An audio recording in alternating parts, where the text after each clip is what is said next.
উত্তরেও ঘুরে ফিরে সেই অস্ত্র প্রসঙ্গ। তিস্তাপারে সেনাবাহিনীর হারানো অস্ত্রের খোঁজাখুঁজি সেখানে। পুজোর আগে মেঘভাঙা বৃষ্টি ভাসিয়ে দিয়েছিল বিস্তীর্ণ এলাকা। সেই জলে ভেসে যায় সেনার প্রচুর অস্ত্র, গোলা বারুদ। সেনার নিখোঁজ অস্ত্রের সন্ধানে তিস্তার কালীঝোড়া বাঁধে খোলা হয় লকগেট। হু হু করে জল বেরোতে থাকে। জলপাইগুড়িতে তিস্তার জলস্তর বেড়ে যায়। জল নামতেই পুলিশকে নিয়ে অস্ত্র খুঁজতে নেমে পড়ে সেনা। রুখা তিস্তা, আচমকাই প্রায় টইটম্বু। তিস্তার জলস্তর বাড়ার চিন্তা বাড়ছিল নদীপাড়ের বাসিন্দাদের। শীতকালীন শস্য বাঁচানো যাবে তো? উদ্বেগে ছিলেন কৃষকরা। বিকেল হতেই দুশ্চিন্তার জল নেমে গেল। পুজোর আগে গত 4 অক্টোবর সিকিম পাহাড়ে মেঘভাঙা বৃষ্টিতে ভয়ঙ্কর বন্যা হয় তিস্তায়। জলের তোড়ে সিকিমে ভেসে যায় সেনাবাহিনীর একটি ক্যাম্প। ভেসে যান বেশ কয়েকজন জওয়ানও। পাশাপাশি জলের তোড়ে তিস্তা ভাসিয়ে নিয়ে আসে সেনাবাহিনীর প্রচুর মর্টার, শেল, গোলা বারুদ সহ আরও অনেক গুরুত্বপূর্ণ সামগ্রী। কিন্তু যে পরিমাণ গোলা বারুদ খোয়া যায় তার সবটা পাওয়া যায়নি। উদ্ধারে সেনাবাহিনীর তরফে জারি ছিল তল্লাশি। সূত্রের খবর, সেনার নিখোঁজ অস্ত্রের খোঁজেই সোমবার বিকেলে খোলা হয় লকগেট। কালিম্পংয়ের কালীঝোড়া বাঁধ থেকে ছাড়া হয় 4000 কিউসেক জল। রাতেই তিস্তার জল এসে পৌঁছয় ময়নাগুড়ি, রায়গঞ্জ ও জলপাইগুড়ি সদর ব্লকে। তিস্তায় জল ছাড়তেই তৎপর হয়ে ওঠে সেনাবাহিনী। জল কমতেই পুলিশকে সঙ্গে নিয়ে হারিয়ে যাওয়া সামগ্রী উদ্ধারের চেষ্টা চলে। জলপাইগুড়ির বিস্তীর্ণ এলাকা জুড়ে শুরু হয় তল্লাশি।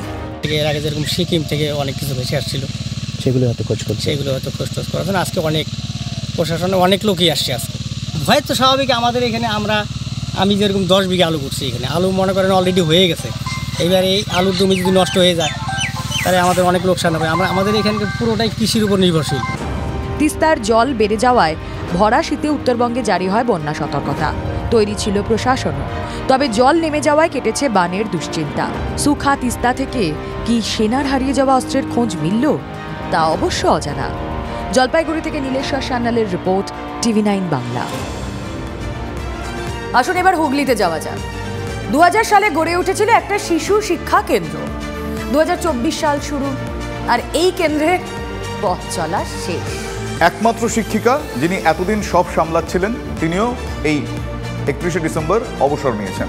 আর সেই সঙ্গে স্কুলে পাঠ চুকে গেছে পড়াশোনার, ফলে মিড ডে মিলও বন্ধ। জেলা প্রশাসনের তরফ থেকে স্পষ্ট করে দেওয়া হয়েছে আর কোনো শিক্ষক বা শিক্ষিকা নিয়োগ হবে না ওই স্কুলে। পড়ুয়াদের অন্য কোনো স্কুলে ভর্তির দিকটি নাকি দেখা হবে। হ্যাঁ, এমনটাই বলছে প্রশাসন। এবার প্রশ্ন হলো যে হাত ধুয়ে ফেলাটা, এই ধরনের ক্ষেত্রে হাত ধুয়ে ফেলাটা এতটাই সহজ? প্রয়োজনীয়তা শেষ, যৌক্তিকতা শেষ। গ্রামবাসীরা বলছেন এটা তাদের আশা, এটা তাদের ভরসা, এটা তাদের প্রয়োজন। তারপরেও তা কানে তুলবে না প্রশাসন। দিদি কত কি করছে শিক্ষার জন্য, টাকা দিচ্ছে, খাওয়া দাওয়া দিচ্ছে, স্কুল সাইকেল দিচ্ছে, আর এই স্কুলে দুটো শিক্ষিকা দিতে পারছে না। প্রশ্নটা কি খুব কঠিন? এটার সঙ্গে কি এদের সুখ শান্তি স্বপ্ন সব জুড়ে? আমার সন্তান যেন থাকে দুধে ভাতে, এটুকুই তো চান এরা। চান শিক্ষিত হয়ে উঠুক বাড়ির কচি কাচারা। কিন্তু সেই ভাবনার গোড়াতেই ধাক্কা। তালা পড়েছে গ্রামের শিশু শিক্ষা কেন্দ্রে, যা এদের অন্যতম ভরসা। এরা তো স্বপ্ন দেখেছিলেন দুচোখ ভরে।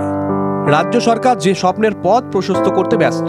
সরকারি এবং সরকারি সাহায্যপ্রাপ্ত স্কুল ও মাদ্রাসার নবম থেকে দ্বাদশ শ্রেণীর পড়ুয়াদের বিনামূল্যে সাইকেল প্রদান করা হয়। রাজ্য সরকার চালু করেছে স্টুডেন্ট ক্রেডিট কার্ড প্রকল্প। প্রত্যেক বছর 1 থেকে 7 জানুয়ারি স্টুডেন্ট উইক উদযাপন করা হয়। এই উদযাপন পর্বের শুরুতেই অন্ধকার নেমেছে কৃষ্ণপুর গ্রামে। স্টুডেন্ট উইক পালন হচ্ছে একদিকে, আর এই গ্রামের না জানে কত খুদে পড়ুয়া হওয়ার পাট চুকিয়ে ফেলার পথে পা বাড়িয়ে বসে। প্রাথমিক শিক্ষাটুকু হাত ফসকে বেরিয়ে যাওয়ার জোগাড়। প্রাথমিক শিক্ষার শীর্ষেও বাংলা। এত সামাজিক সংস্কার, ঐক্যশ্রী, শিক্ষাশ্রী, মেধাশ্রী, কন্যাশ্রী, আমার যজ্ঞশ্রী, আমার সবুজ সাথী, আমার সবুজশ্রী প্রকল্প। একটা বাচ্চা জন্মালেও বাচ্চাটার নামের সাথে সাথে একটা গাছ দিয়ে দেওয়া হচ্ছে। প্রকল্প ভুরি ভুরি, সুবিধাও পাচ্ছেন কতজন। কিন্তু হরিপালের এই অখ্যাত গ্রামে নেমে আসা অন্ধকার ক্রমেই আরও গ্রাস করছে মানুষজনকে। শিক্ষক চান এরা। ওদিকে কতজন বলুন তো শিক্ষক হওয়ার জন্য পথে বসেছেন, প্যানেল চাই, প্যানেল চাই, কেউ যাবে না, প্যানেল চাই, আবার বেরোবেন প্যানেল চাই। আমরা 9 বছর 7 মাস ধরে বলছি, দেখুন কিভাবে চ্যাংদোলা করে আমাদের তুলে নিয়ে যাচ্ছে। 9 বছর 7 মাস হলো একজনকে নিয়োগ দিতে পারিনি। আমরা বাঁচতে চাই, আমাদের চাকরি হকের চাকরি চাই। উঠবো না, উঠবো না, উঠবো না। বাড়ির মানুষ আমাদের জন্য মুখ চেয়ে বসে আছে। আমরা কবে চাকরি পাবো, বাড়ি ফিরবো, বাবা মায়ের চিকিৎসাটা করতে পারছি না। আমাদের সবার স্বপ্ন একটাই, আমরা স্কুলে যাব পড়াতে। কবে চাকরি পাবো মেনে নিতে আমি আর পাচ্ছি না। চুরি গেছে চাকরি, অভিযোগ এদের। শিক্ষক হতে চেয়ে যে দোষ শুরু করেছিলেন তা থমকে বছরের পর বছর।